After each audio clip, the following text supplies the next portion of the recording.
gió lơ thơ lòng gỗ trong vườn, một người xa cuối trời.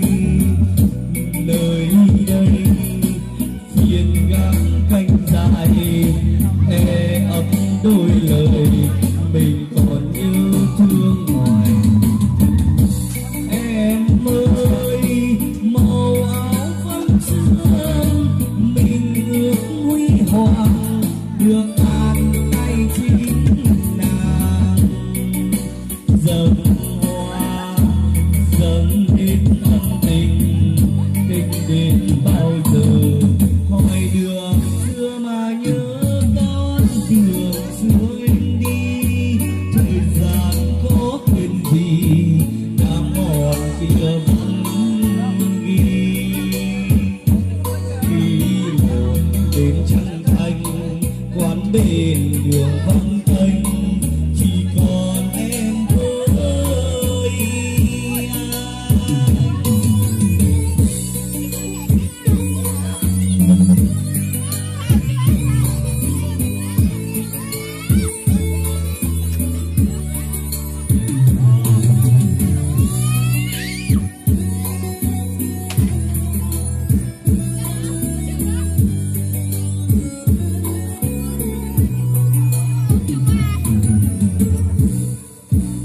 Con đường xưa em đi vang lên mãi tóc về ngõ hồn dòng cái tên. Anh làm thơ vui quý.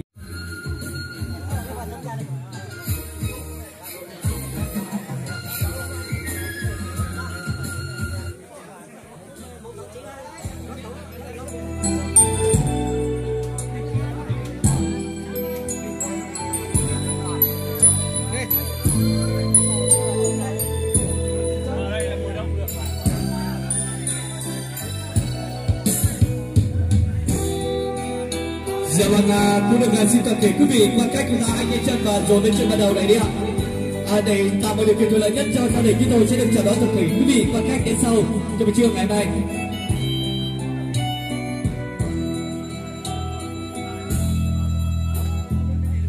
Ra sông thuyền tìm ra biển lớn, theo tiếng gọi ngàn con sóng ra khơi.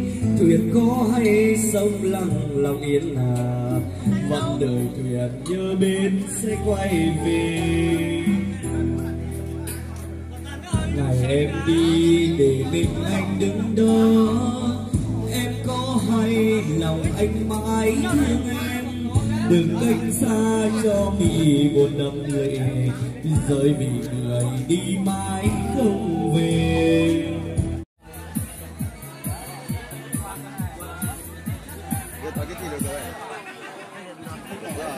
Dạ vâng, kính thưa quý vị quan khách thân mến, có lẽ là giờ này thì toàn thể quý vị quan khách đã dành thời gian quý báu của mình đến được tham gia tiệc nước tiệc trà đúng lịch trình của gia đình tôi là đúng 11 giờ để chào đón toàn thể quý vị quan khách. Và giờ này toàn thể quý vị quan khách đến đây rồi, không có lý do thì mọi được trở lại cái dãy đoàn của trống để ngồi ổn định vị trí 6 người và để được tham gia tiệc nước tiệc trà và để chú kiến với gia đình tôi một bữa cơm thân mật trong buổi trưa ngày hôm nay và khá là lâu rồi.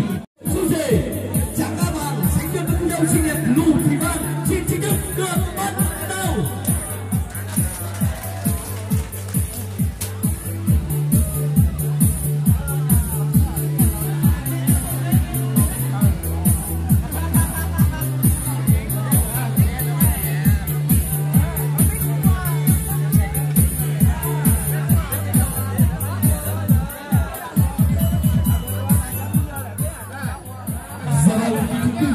Quan khách thân mến, vừa rồi chúng ta đã chứng kiến những màn pháo hoa do không nhà rạp đất được đã được tung ra buổi hôn lễ ngày hôm nay. Và kính thưa quý vị, quan khách thân mến, phải nói rằng show này thì ăn thật là cay, phải dùng mặn, dù nhạt, dù cay, dù đầu, dù cho quý vị ăn sao với mình cắt đi ạ, cắt mép mép ngoài này thôi ạ, không phải cắt sâu lên đâu. Và cắt một phần hai phần nữa đi ạ, tay ôm mỗi mặt và cùng chung bước đến mai sau. Thủy chung chung thủy sắc màu tình yêu và một tràng pháo tay của quý vị nữa chúc mừng cho chú rể và cô dâu ngày hôm nay ạ. Và giờ này quý trân trọng kính mời chú rể và cô dâu sẽ lấy một chút bánh gato trên để mà trao cho người vợ yêu quý của mình một chút là chiếc bọt sữa mùi ạ, để đồng loạt vượt qua tất cả khó khăn trong cuộc sống sau này đi ạ. Và cô dâu há miệng ra đi ạ, há miệng ra đi ạ. Vâng ạ, há miệng đứng sát lại cạnh này. Được rồi, và giờ này thì cô dâu lại trao lại cho người chồng yêu quý của mình đi ạ. Lại chiếc bọt sữa mùi tiếp lại đi ạ. Cho dù sau này khó khăn hay vất vả như thế nào thì cô dâu và chú rể sẽ cùng đồng lòng vượt qua tất cả khó khăn trong cuộc sống sau này. Và quý vị xin chào quý vị hai bạn đặt đây. Ngoài cặp bánh gato ra thì rồi cũng biết là chú rể và cô dâu thì còn thể hiện một tình cảm yêu thương cho người vợ yêu quý của mình bằng nụ hôn trên sân khấu này được không ạ? Được không ạ? Nếu được các vị xin phép toàn thể quý vị khách quý, nếu đồng ý cho một tràng pháo tay thật đông nhiệt đi ạ. Và không có lý do thì mời quý vị. Và quý vị xin chào quý vị hai bạn quay về nhau đi ạ. Quay về nhau đi ạ. Vâng, để có thể đi đám cưới rất là nhiều rồi, các bạn làm như thế nào thì dần mình làm như thế nào. Không phải bạn mình không phải dạy nữa.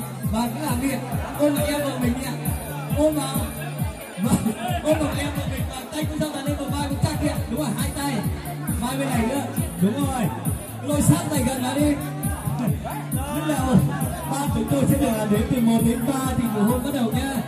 Và kính thưa quý vị, các khách thân mến, phải nói rằng nụ hôn được sự chứng kiến của toàn thể quý vị. 1, 2, 3, 2, và một tràng pháo tay của quý vị nữa ạ. Vâng, kính thưa quý vị, các khách thân mến, ngày hôm nay quý vị rất là vui mừng được tổ chức cho em, chúc cho em được trăm năm tình may mắn, bắt đầu những đề thiết trường lịch sử mãi mãi không thể ra. Bây giờ là quý vị xin chào kính mời hai bà thân di chuyển vui rượu cưới ngày hôm nay. Và phần động tác đầu tiên là chú rể sẽ bắt phần giấy bạc bên ngoài sắp thật mạnh trai sắp mạnh lên. Rồi mở khóa đi ạ. Chưa sốc bao giờ.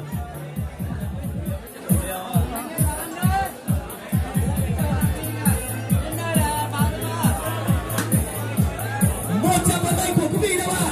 Dành cho chú rể và cô dâu đi ạ. Và tay trong tay rót lên đi ạ. Vâng. Diệu hồng kết nghĩa phu thê, tình trao xuyên thắm em về cùng anh, và cùng chung bước đến mai sau, thủy chung chung thủy sắc màu tình yêu.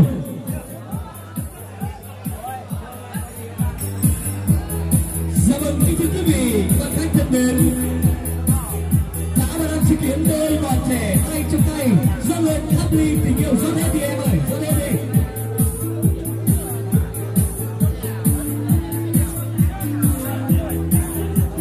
Cùng chạy sân bay dài làm cái pháo tay bắt đầu sắp thật mạnh lên. Dạ vâng, kính thưa quý vị, khách quý thân mến, rượu hồng có hương vị cay cay nồng nồng hơi ngọt và một khóa cả đi ạ. Rồi tiếp tục rót ra hai chiếc ly trên mặt bàn này kia, 1/3.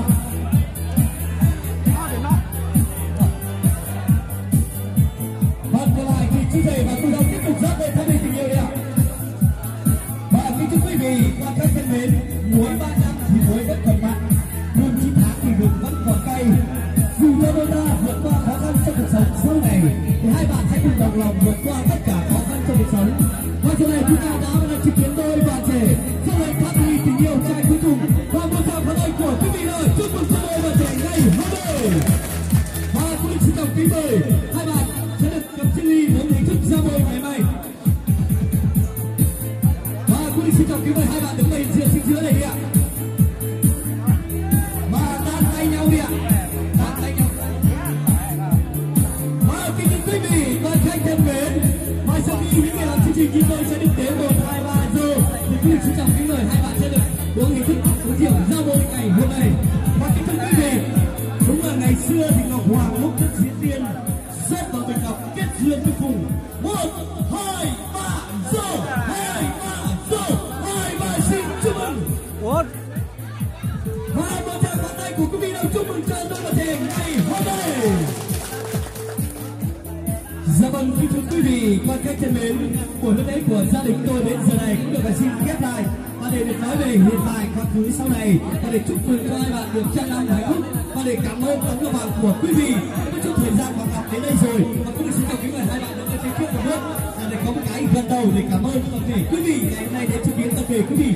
Và một toàn thể quý vị ta hãy nổ một tràng pháo tay để chúc mừng cho cô dâu và chú rể ngày hôm nay. Và giờ này quý vị xin chào kính mời hai bạn sẽ tiếp tục trở lại về phía công việc chính của mình trong buổi sáng ngày hôm nay.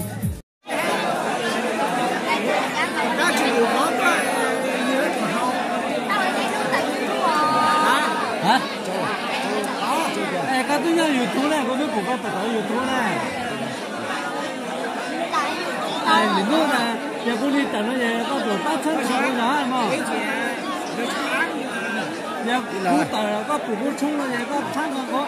Cô cũng có 300 ngàn rồi mấy một tay tay hiện chắc không có mà có chơi cửa hả?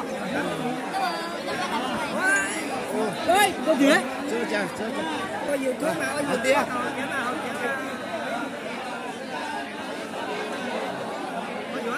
Nó giống cái chỗ này chứ cái tin này càng số đấy đó nhưng mà cái số ở chỗ đó họ sẽ họ là cái đồng về nửa và nó chưa xong nó nói cho cả em ba của chị phong gì cho cả sinh chưa cái gì họ bảo bao nhiêu là nên sao sao cho nó của thầy là cho cái số lên số tụ cái này nhá trong tê để trong chờ mình được cũng là mình bắt mua xe được cái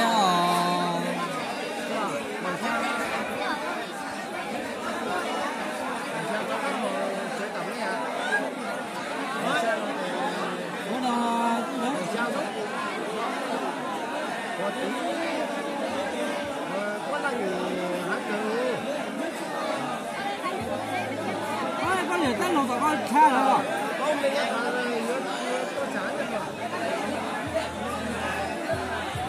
Lưu tận lắm hả ơi.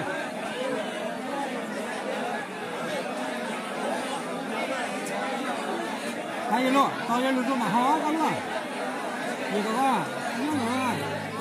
Mà sợ, đi trả tiền là trả. Đi đó nó chưa có chuyện à.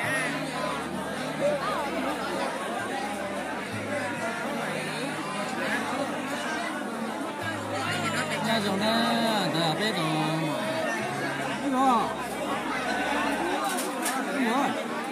Có một tin nhắn nó sẽ được gì? Cái có mà tên là cái làm rằng đó. Nó từ giờ cũng là ô kim bền vào này. Nó từ vô cái từ pui nha đi từ tối rồi. Thì cũng ho. Này nó rửa. Đó là đánh mà hua chung lâu hết con làm giờ cho chung lâu. Có mà hoa làm giờ cũng mà hoa lâu rồi, chưa cũng lâu. Có rồi, có biết được vui nha, có biết được vui nha thì từ tối về giờ cũng là một công việc. Lúc này có mà đi rồi nha, có mà đi á.